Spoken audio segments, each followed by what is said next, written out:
when we asked you to point out what you're proud of. You pointed to a growth in career and technical education, high school graduation rates, and a better alignment of the education system with the workforce needs.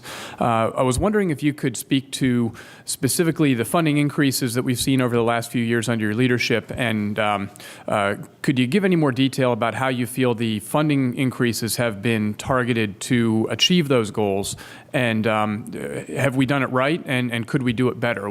How would you look, in looking back, what hindsight is 2020, what wisdom would you share with us from hindsight?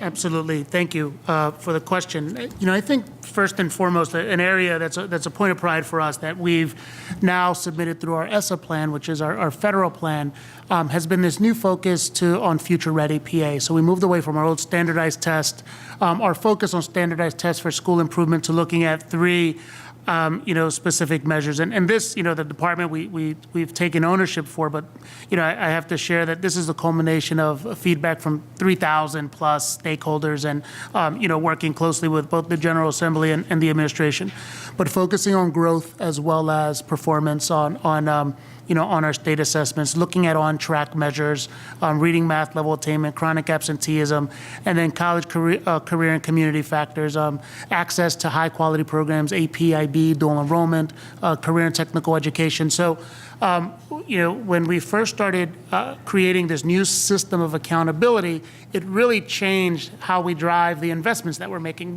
What you treasure, what you measure. And so, as we've been making more resources available to schools, they're moving away from providing remediation on a standardized test, because that's all we ever measured, to now looking at, those college and career ready matrix. I think that, based on the work that we've done together, and when you read many of our local, the newspaper articles where you're seeing career-aligned pathways in high schools, or you see growth in career and technical education, or you see kindergartners engaging in STEM activities, or middle schoolers starting college visits, I really do believe that all of that is aligned to the conditions that we've been able to create for school districts across the Commonwealth. And so we've really helped them, shift how they were prioritizing funding and actually creating programs that were much more beneficial to students and communities.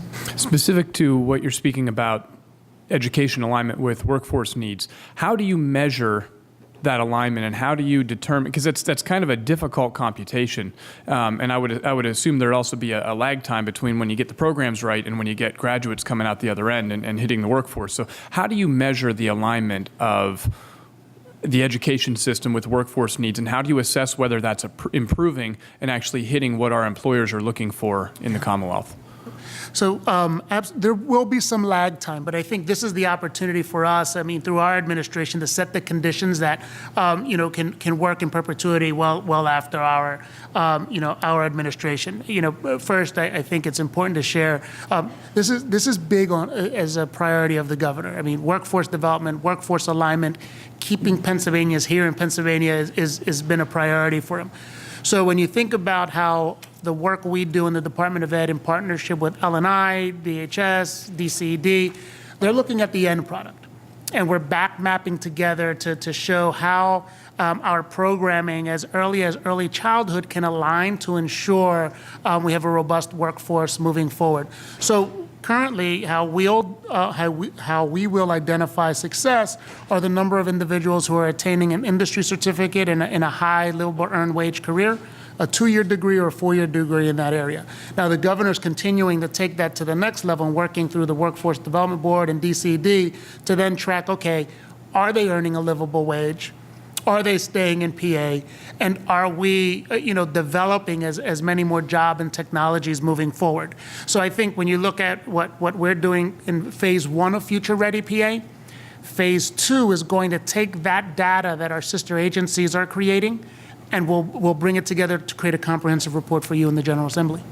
Thank you. I appreciate it. Final question. When you look forward to the next year, and I know I'm out of time here, but if you could, when you look forward 12 months, what would you like to be reporting to us specifically? If you hit your goals, what sort of statistics would you like to be reporting to us next February, March?